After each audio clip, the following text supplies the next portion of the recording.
Vamos lá, vamos fazer aqui o seguinte, vamos criar algumas variáveis para a gente poder trabalhar. A primeira variável vai ser para trabalhar a velocidade dele, tá? Vai ser do tipo float, porque ela pode variar em valores fracionários, e eu vou chamar ela de speed ali.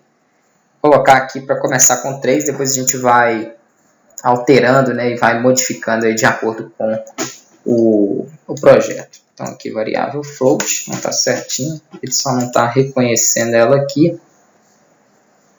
Ele vai falar que ela não pertence, não, porque eu estou jogando ela fora da classe, ela não pertence realmente a nenhum método.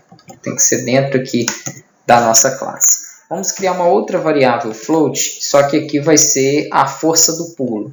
Então, vou colocar aqui jump force.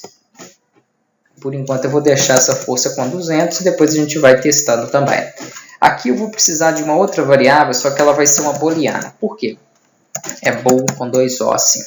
Porque aqui dentro do nosso jogo, o nosso personagem ele vai poder, em um jogo 2D, ele vai poder estar virado para a direita ou para a esquerda. Então eu posso verificar isso e falar o seguinte, quando ele estiver movimentando para a direita, ele fica nessa posição atual dele. Quando ele estiver movimentando para a esquerda, eu dou uma rotação nele para o lado contrário, eu dou um flip no objeto aqui para o lado contrário. Então preciso de uma variável para trabalhar isso aí também. Então aqui nós temos a nossa variável de booleana que eu vou chamar de facing right. É muito comum vocês verem uma variável com esse nome, né, desse tipo, às vezes pode até estar com outro nome, mas desse tipo dentro dos jogos 2D. Então eu vou falar o seguinte, que essa variável do tipo facing right, ela vai começar com true, porque o objeto, de fato, ele já começa virado para a direita, né, com a face ali para a direita. Quando ele andar para a esquerda, isso aqui vai ficar falso, então ele vai virar de lado. É basicamente para controlar isso. Eu esqueci aqui de uma outra float que vai ser para o movimento, né? Eu vou ter um movimento aqui x,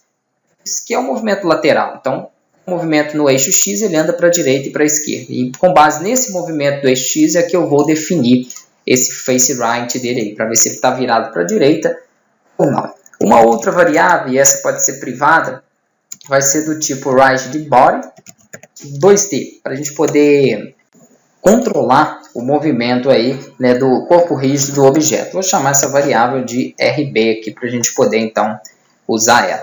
Para acessar esse rightBody, eu vou fazer isso logo na inicialização aqui no método start, eu vou colocar RB recebendo um componente. Então a gente viu que no C# a gente utiliza aqui, no outro também, no JavaScript também, a mesma coisa. O getComponent, e aqui eu passo o componente que eu quero utilizar, nesse caso o rightBody 2D.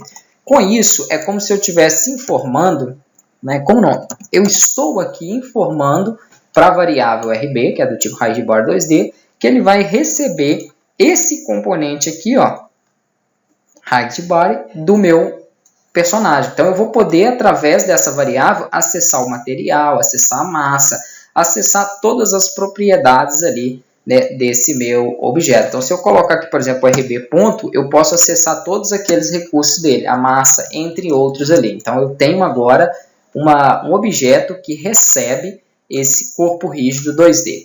Aqui, nós vamos precisar também de algumas outras coisas, né, dentro do método de inicialização mesmo, para a gente poder verificar se o objeto vai estar movendo ou não. Ou, na verdade, a gente pode até fazer o seguinte, nós vamos precisar de criar essas variáveis primeiro, vou colocar elas aqui, essas funções, né, abaixo, para a gente poder definir essas movimentações. Por exemplo, vou criar aqui uma variável para se movimentar. Então, void, vou chamar ela aqui de move, e vou colocar aqui para ela que o movimento no eixo x, o movimento x dela aqui, movimento lateral, ele vai receber, essa variável vai receber o input getAxis, dessa forma aqui, ó, horizontal. O que é isso? Essa linha fala justamente que eu estou passando para a minha variável moveX um movimento horizontal. Esse movimento horizontal pode ser maior que zero. Se ele for maior que zero, o objeto vai se deslocar para a direita. E se ele for menor que zero, o objeto vai se deslocar para a esquerda. Então, através dela, a gente vai conseguir saber se o meu personagem está deslocando para a direita ou para a esquerda.